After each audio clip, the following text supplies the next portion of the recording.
اختر را روان دی. خلک به خوشحاله وي، خاندي و خو د هر چا د خندا شاته به یوه کیسه موجوده وي. د بعضو خلکو چهرې به چمکدار وي او د بعضو سترګو کې به نم وي.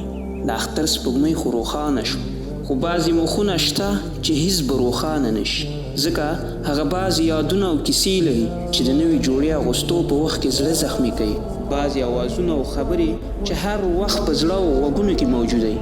اختر صرف د نوې کالیو او مټیانو نوم نه دی، اختر د هغه وخت نوم دی چې موږ خپل خپلوانو سره تېر کړو. لیکن دې ځل به بعضې خلک بعضې تصویرونه ګوري او ژاړي به.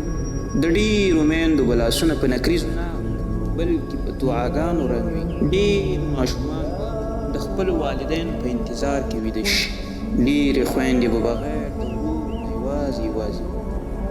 که تا سره په دې اختر کې دا هر څه وي، نو د هغه خلکو لپاره ضرور دعا وشه چې هغه صرف کمی محسوسوي. د کوم خپلوان، د کوم وخت یا د کوم یاد. اختر دې مبارک وي د هغه خلکو چې خاندي لیکن زړه یې اوس هم د چا په انتظار کې دی.